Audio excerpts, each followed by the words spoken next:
খুবই বিভৎস একটি নিউজ দিচ্ছি আপনাদেরকে। সেটা হচ্ছে এখান থেকে প্রচুর মৃত মানুষের গন্ধ পাওয়া যাচ্ছে, প্রচুর মৃত মানুষের গন্ধ পাওয়া যাচ্ছে। এখানে ধারণা করা হচ্ছে যে অনেক অনেক মৃত লাশকে এখানে কবর দেওয়া হয়েছে, পুঁতে রাখা হয়েছে মাটির মধ্যে। এখন প্রচুর গন্ধ আসছে এখান থেকে, মানুষ ঘুরে ঘুরে দেখছে কোথায় কি আছে। প্রচুর এখানে গণকবর দেওয়ার শঙ্কা করা হচ্ছে। প্রচুর প্রচুর অনেক গন্ধ বেরোচ্ছে এখান থেকে। এই জায়গাটি হচ্ছে গণভবনের ভেতরের সামনের সাইড।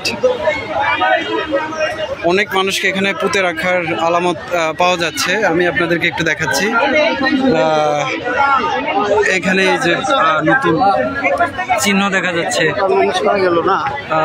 চিহ্ন দেখা যাচ্ছে যে এখানে গণকবরের চিহ্ন পাওয়া যাচ্ছে গণভবনের ভেতরে।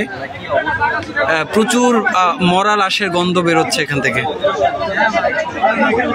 এখানে উৎসুক মানুষ দেখতে পাচ্ছে।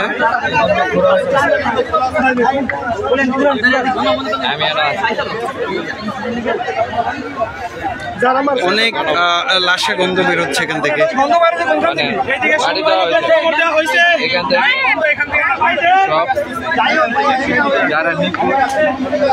এখানে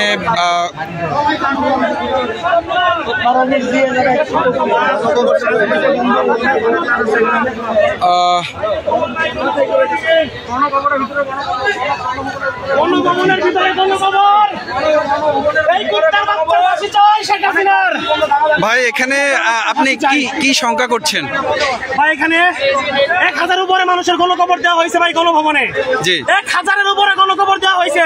এই স্বৈরাচারী সরকার আমাদের ছাত্রদের গণকবর দিচ্ছে, সাধারণ মানুষের গণকবর দিচ্ছে। ওরা ফাঁসি চাই, ফাঁসি। ওর কুত্তার মতো পিটাই মারতে চাই আমরা জনগণ।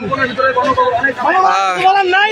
জি জি, ধন্যবাদ। ফাঁসি দেওয়া, ফাঁসি দিতে হবে ভাই। এখানে সবার দাবি একটাই, ফাঁসি দিতে হবে। জি, ইনশাআল্লাহ। জনগণের একটাই দাবি, সাধারণ মানুষের দাবি, আমাদের ছাত্রদের দাবি, সবার দাবি ফাঁসি চাই। আমরা আর কিছু চাই না, ফাঁসি চাই, ফাঁসি চাই, ফাঁসি চাই, ফাঁসি চাই। এই মুহূর্তে এখানে মানুষ ক্ষোভে ফেটে পড়ার মতো অবস্থা।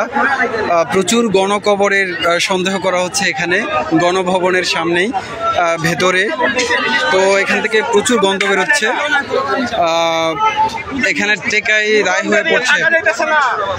এখানে চিহ্ন দেখা যাচ্ছে, অনেক নতুন কবরের চিহ্ন পুঁতে রাখা হয়েছে, পুঁতে রাখার চিহ্ন দেখা যাচ্ছে গণভবনের ভেতরে। আল্লাহ ভালো জানেন যে এখানে কি হয়েছে, কি পরিমাণ লাশ এখানে পুঁতে রাখা হয়েছে। আশাবাদী সরকার আমাদের ছাত্রদের এবং সাধারণ জনগণদের